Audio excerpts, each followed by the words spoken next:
नमस्कार, P18 news channel में आपका स्वागत है। आज की ब्रेकिंग न्यूज हरियाणा के फिरोजपुर झिरका से डीसी नहलिया व पुष्पेंद्र शर्मा की रिपोर्ट। जिले में धूमधाम से मनाई गई डॉक्टर भीमराव अंबेडकर की जयंती। शहर के बस स्टैंड स्थित डॉक्टर भीमराव अंबेडकर भवन में डॉक्टर भीमराव अंबेडकर दलित समाज विकास समिति के सौजन्य से शहर व इलाके के सैकड़ों लोगों की मौजूदगी में पूरे हर्षोल्लास के साथ बाबा साहिब की जयंती मनाई गई। हर वर्ष की भांति इस वर्ष भी बाबा साहिब की जयंती को लेकर समिति द्वारा एक भव्य कार्यक्रम का आयोजन किया गया। इस कार्यक्रम में बतौर मुख्य अतिथि डॉक्टर मोहित दयाल केडी, सीएमओ शहीद हसन खान मेवाती मेडिकल कॉलेज नलहट नूर व कार्यक्रम की अध्यक्षता श्रीमती अंजुबाला सरपंच भादस एवं जिला अध्यक्ष महिला मोर्चा भाजपा नूर व विशिष्ट अतिथि के तौर पर अर्जुन देव चावला पूर्व चेयरमैन, जिला मीडिया प्रभारी भाजपा मनीष जैन, शिव मंदिर विकास समिति के प्रधान अनिल गोयल ने शिरकत की। मंच के माध्यम से डॉक्टर भीमराव अंबेडकर के जीवन से लेकर उनके कार्य क्षेत्र व उनकी उपलब्धियों की विस्तृत जानकारी साझा की। इस अवसर पर मुख्य अतिथि डॉक्टर मोहित दयाल ने कार्यक्रम में उपस्थित लोगों को संबोधित करते हुए कहा कि बाबा साहब भीमराव अंबेडकर में जिंदगी में आगे बढ़ने के 3 मूल मंत्र शिक्षित बनो, संगठित रहो, संघर्ष करो व बाबा साहेब भीमराव अंबेडकर के जीवन के बारे में लोगों को विस्तृत रूप से बताया कि बाबा साहेब ने बताया कि इस समाज में फैली कुछ बुराइयां आपसी भेदभाव, ऊंच नीच, जाति या वर्ण के आधार पर भेदभाव करना तथा दलित समाज के लोगों को समाज में सभी के समान सम्मान दिलाना व अन्य प्रकार की सुविधाएं सिर्फ और सिर्फ बाबा साहब की देन है। विशिष्ट अतिथि मनीष जैन, अनिल गोयल ने कहा कि बाबा साहब ने जाति प्रथा का पूर्ण रूप से उन्मूलन कर इंसानियत की नींव रखी। उनमें गांधी का सपना और महात्मा बुद्ध की करुणा दोनों थी। बाबा साहब भीमराव अंबेडकर के जीवन चरित्र पर प्रकाश देते हुए बताया कि आज हम जिस मंच पर एक साथ बैठे हैं और स्वतंत्र होकर बोल रहे हैं, ये सब बाबा साहब भीमराव अंबेडकर की ही देन है। B.R. अंबेडकर, जिन्हें बाबा साहेब अंबेडकर के नाम से भी जाना जाता है, वो एक अर्थशास्त्री, राजनेता और समाज सुधारक थे, जिन्होंने दलित समुदाय के अधिकारों के लिए लड़ाई लड़ी। जिन्हें अछूत माना जाता था, उन्हें अभी भी देश के कुछ हिस्सों में अछूत माना जाता है। भारत के संविधान के एक प्रमुख वास्तुकार अंबेडकर ने महिलाओं के अधिकारों और मजदूरों के अधिकारों की भी वकालत की। स्वतंत्र भारत के पहले कानून और न्याय मंत्री के रूप में मान्यता प्राप्त भारतीय गणराज्य की संपूर्ण अवधारणा के निर्माण में अंबेडकर जी का योगदान बहुत बड़ा है। देश में उनके योगदान और सेवा का सम्मान करने के लिए उनका जन्मदिन हर साल 14 अप्रैल को मनाया जाता है। अंबेडकर ने कोलंबिया विश्वविद्यालय और लंदन स्कूल ऑफ इकोनॉमिक्स से अर्थशास्त्र में डॉक्टरेट की उपाधि प्राप्त की। उन्होंने भारत के राज्य को पुरातन मान्यताओं और विचारों से मुक्त करने के लिए अर्थशास्त्र में अपनी मजबूत पकड़ का इस्तेमाल किया। उन्होंने अछूतों के लिए अलग निर्वाचक मंडल बनाने की अवधारणा का विरोध किया और सभी के लिए समान अधिकारों की वकालत की। भारत रत्न डॉक्टर भीमराव अंबेडकर ने अपने जीवन के 65 सालों में सामाजिक, आर्थिक, राजनीतिक, शैक्षणिक, धार्मिक, ऐतिहासिक, सांस्कृतिक, साहित्यिक, औद्योगिक, संवैधानिक आदि क्षेत्रों में अनगिनत कार्य करके राष्ट्र निर्माण में महत्वपूर्ण योगदान दिया। उन्होंने कई ऐसे काम किए जिन्हें आज भी हिंदुस्तान याद रखता है। अंबेडकर जयंती के अवसर पर जानते हैं कि उन्होंने राष्ट्र निर्माण में क्या क्या कार्य किए। वहीं मुख्य अतिथि डॉक्टर मोहित दयाल ने डॉक्टर आम्बेडकर के जन्मदिवस को ज्ञान एवं समानता दिवस के रूप में मनाने का संकल्प लेने का आह्वान किया व सामाजिक बुराइयों के खिलाफ संघर्ष करने के लिए कहा तथा अंजुबाला बाला जिला अध्यक्ष महिला मोर्चा भाजपा व डॉक्टर मोहित दयाल ने दलित समाज में शिक्षा के क्षेत्र में समाज का नाम रोशन करने वाले छात्र छात्राओं को स्मृति चिन्ह देकर सम्मानित किया गया। बाबा साहेब महार जाति से आते थे, जो कि उस समय अछूत माना जाता था। अंबेडकर को बचपन में ही समाज के विभेदकारी बर्ताव का सामना करना पड़ा था। उन्हें स्कूल में अलग बैठाया जाता था। ऊंची जाति के बच्चे उनसे ठीक से बात नहीं करते थे। अंबेडकर को ये बात काफी चिट्ठी थी और उन्होंने सरकारी में ही समाज से इस विभेद को खत्म करने का प्रण ले लिया था। डॉक्टर भीमराव अंबेडकर को भारत में दलितों और पिछड़े वर्ग के मसीहा के रूप में देखा जाता है। वह 1947 में स्वतंत्र भारत के संविधान की रचना के लिए संविधान सभा द्वारा गठित ड्राफ्टिंग समिति के अध्यक्ष थे। आज के विशिष्ट अतिथि भाई अर्जुन देव चावला जी, मनीष जैन जी, आपके अम्बेडकर समिति की प्रबंधक समिति, सम्मान यहाँ आए हुए बुजुर्गों, माताओं एवं प्यारे बच्चे,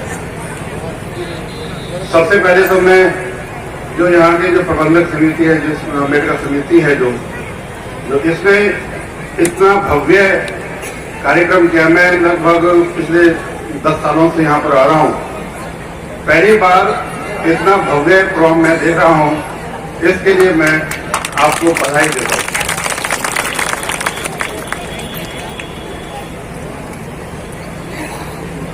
बाबा साहब अम्बेडकर यदि हम देखें तो वो किसी एक समाज के तक हम उनको सीमित नहीं कर सकते। बाबा साहब भीमराव अम्बेडकर अमर रहे। जय भीम।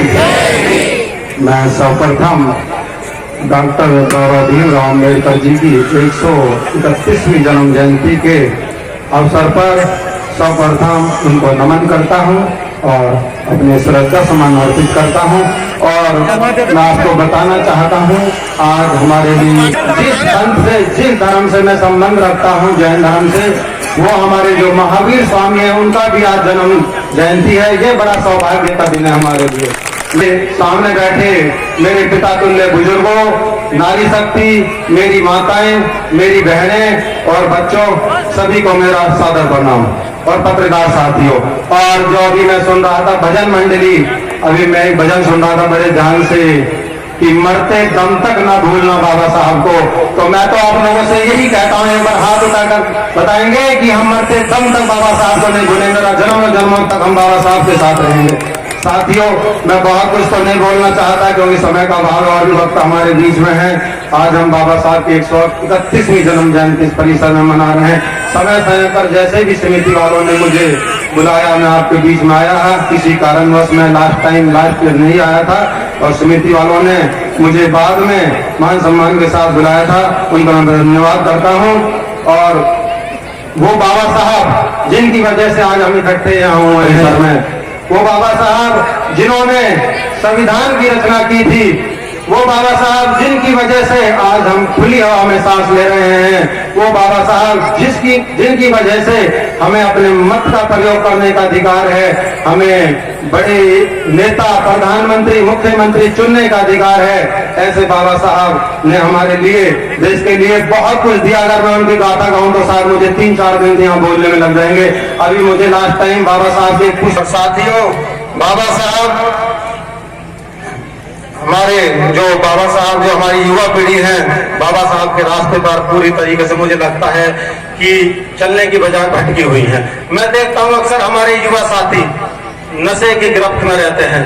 हमारे गांव में मैं जगह जगह जाता रहता हूं, देखता हूं कि कोई जुआ में लिप्त है, कोई सट्टेबाजी में लिप्त है। तो मेरी तो हाथ जोड़ के सभी सकीले बुजुर्गों से कि आने वाली पीढ़ी को ये शिक्षा दें, बाबा साहब के बताए हुए मार्ग पर चलें और बाबा साहब के बताए हुए मार्ग से ही हम अपने समाज का कल्याण कर सकते हैं। बाबा साहब ने हमें जो हमारे आंखों से देखा है, उस उम्र हमारी उम्र इतनी है कि जितनी छुआछूत थी पूर्व में, उसको अपने सामने हमने बदलते हुए देखा है इस पीढ़ी को। तो इसलिए मैं डॉक्टर साहब की आज है तो जन्मोत्सव, खुशी मना रहे हम, लेकिन ऐसे शख्सियत का जाना भी दुर्भाग्य होता है। आप लोगों ने देखा हिंदुस्तान में हर कमजोर तबका हो, गरीब तबका हो, उन सबको आजादी दिलाने में और हमारा एक जैसा समाज बनाने में जितना बड़ा योगदान डॉक्टर भीमराव अम्बेडकर रहा है, इतना किसी महापुरुष का नहीं रहा। उन्होंने एक चीज हम सबको दी, एक मत का, उसकी एक वोट है। और अब राजा रानी के पेट से पैदा नहीं हुआ, मतों से पैदा होता है। इसलिए उनने जो अधिकार हमको दिया है, उसी की बदौलत आज हम सब यहाँ पर जो मंच में, तो इसलिए ऐसे महापुरुष के रास्ते में, उनके दिखाए हुए मार्ग पर हम चले, यही उनकी सच्ची श्रद्धांजलि उनको होगी और यही हमारा उनका जन्मोत्सव मनाने का तरीका है। देखो डॉक्टर साहब की, ये हमारा दुर्भाग्य होता है कि किसी भी आदमी को, किसी जो अच्छे जो पथ प्रचारक होते हैं, उनको हम किसी जात या बिरादरी में बांट देते हैं, जबकि हर गरीब आदमी किसी भी समाज से हो, ब्राह्मण हो, सर्वप्रथम बहुजन समाज में जन्मे सभी महापुरुषों को नमन करते हुए, मंचासीन सभी अतिथियों को नमन करते हुए और तमाम साथी जो मेरे सामने बैठे हैं, आप सबको डॉक्टर दयाल क्रांतिकारी जय भीम।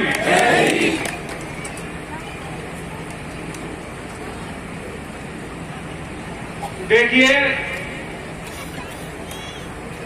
मन दुविधा में है। अगर इतने सारे अंबेडकर मेरे सामने बैठे हैं तो हमारा समाज आज भी दबा कुचला क्यों है? अपनी बात शुरू करने से पहले सर्वप्रथम मैं माता और पिता उनका शुक्रिया अदा करता हूं, क्योंकि माता और पिता आपके पहले शिक्षक हैं, पहले गुरु हैं। अगर घर से शिक्षा नहीं मिलेगी तो आप रोड पर, रस्तों पर सर से चल नहीं पाएंगे, गिर जाओगे या गिरा दिए जाओगे। तो माँ की शान में, क्योंकि हम मातृशक्ति भी है, नारी शक्ति भी है, नौजवान युवा भी है और सारे शिक्षक इनके तो मतलब कहें इनकी बाहों में, इनकी गोद में तो भविष्य पलता है शिक्षकों की। तो SP, DC, DM, CM, PM सब शिक्षक ही बनाता है। तो माँ के लिए मैं एक बात बोलना चाहता हूं कि दवा अगर काम ना आए तो नजर भी उतारती है। ये माँ है साहब, हार कहां मानती है। अक्सर लोग माँ की बात करते हैं, पिता को भूल जाते हैं। तो पिता के लिए भी मैं एक लाइन बोलना चाहता हूं कि जेब खाली हो फिर भी मैंने मना करते नहीं देखा। जेब खाली हो फिर भी मैंने मना करते नहीं देखा। मेरे पिता से अमीर मैंने कोई इंसान नहीं देखा। अगर जेब में पैसा ना हो तो भी तुम्हारे पिता तुम्हें मना नहीं करेंगे। तो सदा याद रखना, माँ और बाप का, माता और पिता का तिरस्कार, अपमान जिंदगी में भूल कर मत करना। अगर उनकी इज्जत नहीं कर सकते, तुम्हें कोई हक नहीं है तो उनकी बेइज्जती करने का, उनको निरादर करना। तो सभी माता पिताओं को नमन करते हुए मैं अपनी बात आगे रखता हूं। देखिए, आप सभी के बीच मैं आपसे बातें करूंगा, मैं भाषण देने नहीं आया हूं। मुझे लगा मेरे अपने लोग हैं, बात करेंगे और एक बार मैं इधर से बोलूंगा, एक बार उधर से बोलेंगे। तो आप सभी के बीच अंबेडकर क्रांति घोल रहा हूं। साथ देना साथियों, जय भीम बोल रहा हूं। जय भीम, जय भीम। शुरू की जाए। बाबा साहब डॉक्टर भीमराव अंबेडकर की 131वीं जयंती समारोह में आप सबको और यहाँ की विशेष रूप से यहाँ की आयोजक टीम को मैं धन्यवाद अदा करता हूँ कि जो इतना भव्य प्रोग्राम उन्होंने यहाँ पर किया। अंबेडकर चौक से लेकर यहाँ तक मैं बहुत कुछ सोच रहा था और उसके बाद कुछ लिखा। देखिए, बाबा साहब ने 3 सिद्धांत दिए, सबको पता होंगे। शिक्षित बनो, संघर्ष करो, संगठित रहो। सबको पता है, बात करनी पड़ेगी, ऐसे नहीं छोड़ता मैं। संघर्ष करो, शिक्षित बनो, संगठित रहो। शिक्षा कैसे आएगी? बाबा साहब ने यह भी कहा है, शिक्षा वो शेरनी का दूध है जो पिएगा दहाड़ेगा। कौन कौन दहाड़ना चाहता है? हमें घर से शिक्षा शुरू करनी पड़ेगी। अपनी माताओं बहनों को शिक्षित करना पड़ेगा। उनको घर से बाहर निकालकर जाकर सबको शिक्षित करना पड़ेगा। और पढ़े लिखे होने में और शिक्षित होने में फर्क होता है जनाब। जो शिक्षित वही है जो अपने दुश्मन को पहचानता है। मेरी बातें जो समझ जाएगा बेहतर है। शिक्षित वही है जो अपने दुश्मन को पहचानता है। जो अपने दुश्मन को नहीं पहचानता वो कोई शिक्षित नहीं है, वो सिर्फ पढ़ा लिखा है। और सभी नौजवान से मैं एक बात कहूंगा कि सिर्फ पढ़े लिखे मत बनना, लिख कर पढ़ना सीख लो। कुछ ऐसा लिख जाओ कि पूरी दुनिया उसको पढ़े, जैसे बाबा साहब डॉक्टर भीमराव अम्बेडकर ने विश्व का सबसे बड़ा संविधान लिख दिया। चावला साहब ने कहा कि बाबा साहब के सिद्धांत माने, साहब ने यह भी कह दिया कि अब राजा रानी के पेट से नहीं आएगा, और बाबा साहब ने तुम्हें एक मत का अधिकार दिया। देखिए, गिनती सरों की होती है। सर मतलब वोट। बाबा साहब ने इतनी छुआछूत, और मेरे पास शब्द नहीं है सब कहने के लिए, क्योंकि मन बहुत दुखी हो जाता है। बाबा साहब महामानव है जिन्होंने विपरीत स्थितियों में भी इतना आगे बढ़े और समाज के लिए इतना काम किया।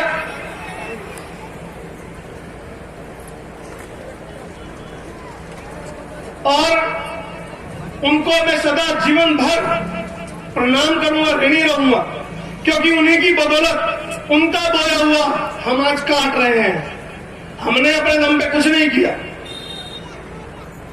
देखिए, शिक्षित बनो, पढ़ना पड़ेगा, और आपको ज्ञान के लिए पढ़ना पड़ेगा। महज परीक्षा पास करने के लिए पढ़ोगे तो सिर्फ पढ़े लिखे कहलाओगे। There is difference between literate and educated, so be educated. Baba Saheb ने कहा शिक्षित बनो, बाबा साहब ने नहीं कहा पढ़े लिखे बनो। बाबा साहब ने कहा था पढ़ा लिखा समाज धोखा देगा। बाबा साहब ने यह नहीं कहा कि शिक्षित समाज धोखा देगा, क्योंकि शिक्षित जानता है कि उसका दुश्मन कौन है।